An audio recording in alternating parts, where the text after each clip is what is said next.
right institutionally, because I'm trying to pull off having the clarity over the long-term direction, driving the agenda forward, including with the vast sums of money that we've put into this area as government over the last 6 months, and of course that will continue. And at the same time, of course, everybody's working incredibly hard at their day jobs, and so having the leadership pulled together now, but having the institutional change happen over the next 6 months, over the rest of this financial year, will enable us to make the changes carefully, but immediately get on with pulling the new institution together. I do hope that this is an exciting moment. I hope that it's an exciting moment in health protection, and I have every confidence that the new National Institute for Health Protection, because it builds on such excellence that we have in the system, will be world renowned. But I'd also say something to health improvement experts, which is that the government is on the front foot in a big way on health improvement, on the prevention agenda, and there is a huge responsibility to get that right. And we must embed that, as I said in the speech, right across the board. In particular, the role of the NHS has to change to be more focused on prevention and less focused just on fixing things when they go wrong. And that will be a vital part of the future of public health on the health improvement side. So I think this is the right moment I think this is the right long-term decision to have a National Institute for Health Protection, and then separately to ensure the health improvement agenda is driven forward instead of having the both in one organisation. But you mentioned some of the press commentary. There's also a question of why now, which I tried to answer in the speech, but I'll put it really directly. One of the lessons I've learned from the crisis is that if something is the right thing to do, then putting off the change is usually the wrong thing to do. And I hope we've struck the balance between showing exactly where we're going immediately, and then having the time to ensure that we build that institution properly. And that's what we've tried to do, and I'm very grateful for your support in the journey so far, and much more of what comes ahead. Time for a couple more questions. Yeah. Do I see anyone else? Moment. Anyone? If I may, just for a moment, exercise chairman's privilege on this side. You talked about non-hierarchical ways of working in the new setup. Just wonder whether you could say a little bit more about that element of cultural change and what it might portend for other sections of the wider health service family. Well, that's a very good question. There are parts of the health system, this is true in parts of the NHS as well, where historically it's been very hierarchical, but new ways of working, especially because of the importance and prevalence of new technology, allows for a much more porous borders, much more outward-looking focus, a reduction in bureaucracy, and allow people to operate at the top of their license to reach their potential.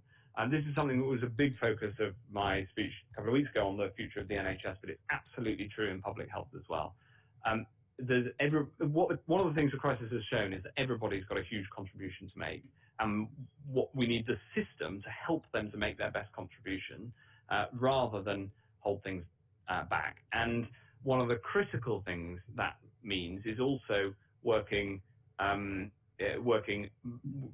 with much more porous borders with the outside world. The relationship between the national health protection activity and local authorities is critical. That's something PHE does very well, and we need to make sure that the new National Institute does that even better.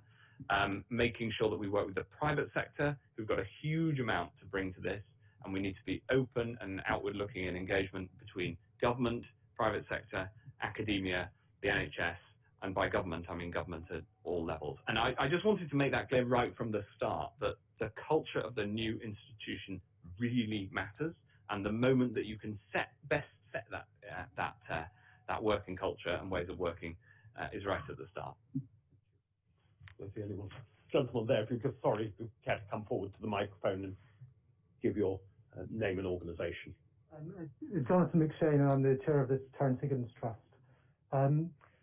I guess one of the benefits that people saw in Public Health England was having an organisation that was able to offer expert, authoritative advice to government, and at a degree of distance from government, so was able to challenge government. And directors of public health obviously also value their ability to, when necessary, speak truth to power, as public health people might describe it.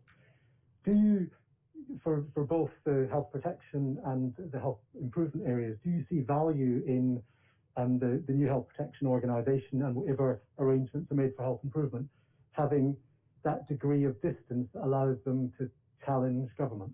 So this is a really important question that we've thought about a lot, and it's a challenging question, and it's actually a question that people have discussed around the pandemic response overall, and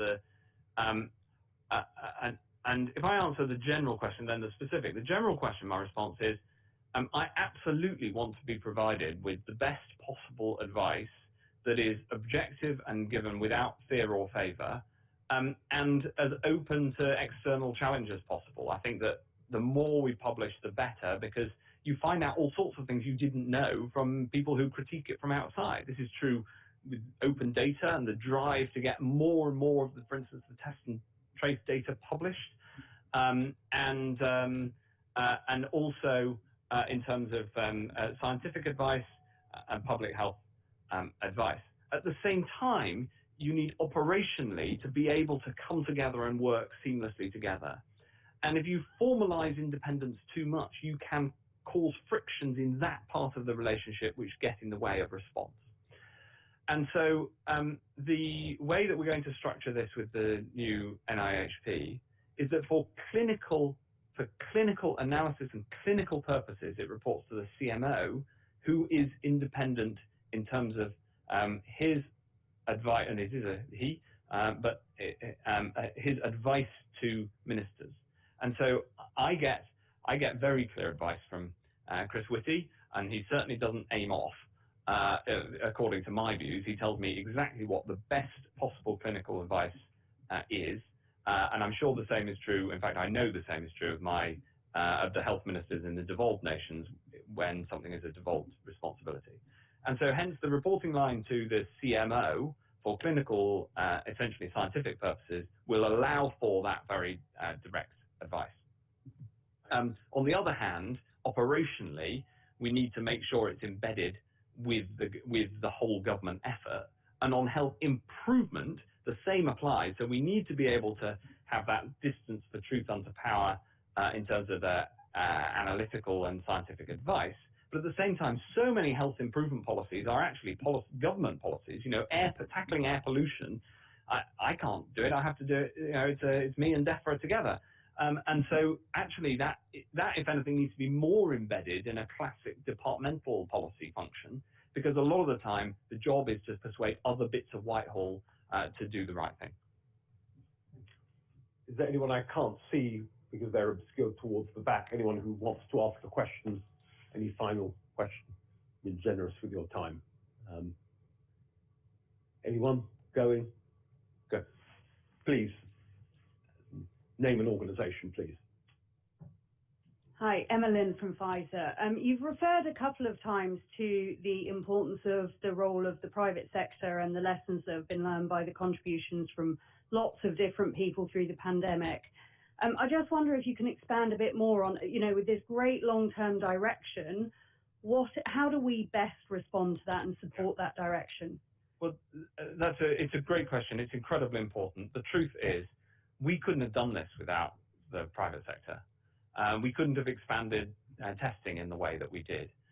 We couldn't have expanded contact tracing in the way that we did. We couldn't have come up with the treatments. You know, the one treatment that worked, that wasn't developed by a government. It was developed by a private company working within a government framework. That's the best work I've seen. It brings the contribution of the private sector, of government, and of government institutions like the NHS. So I think that that's been one of the big learnings. This idea that there's a divide is for the birds, and partnership is the best way through. So for a company like Pfizer, well, the truth is the single best thing you could do is make sure your vaccine works and get it up to speed as quickly as possible.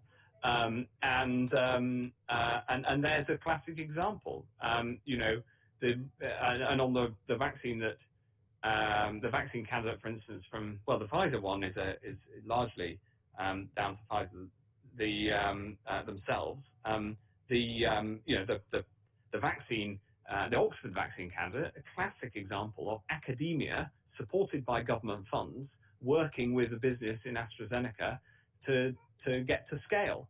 And there is that holy trinity of academia, government, and business working closely together on a public policy mission. So my message to everybody in the private sector is join us in the mission. Thank you. I think if there are no more questions, all that remains to say we're delighted to play our part as an institution meant to contribute to public education on these matters. Many of those who've played a vital part in the debate through the years are here today. We look forward to welcoming you back, all of them back, and just please remains for me to ask you to join me in expressing appreciation to the Secretary of State. Thank you.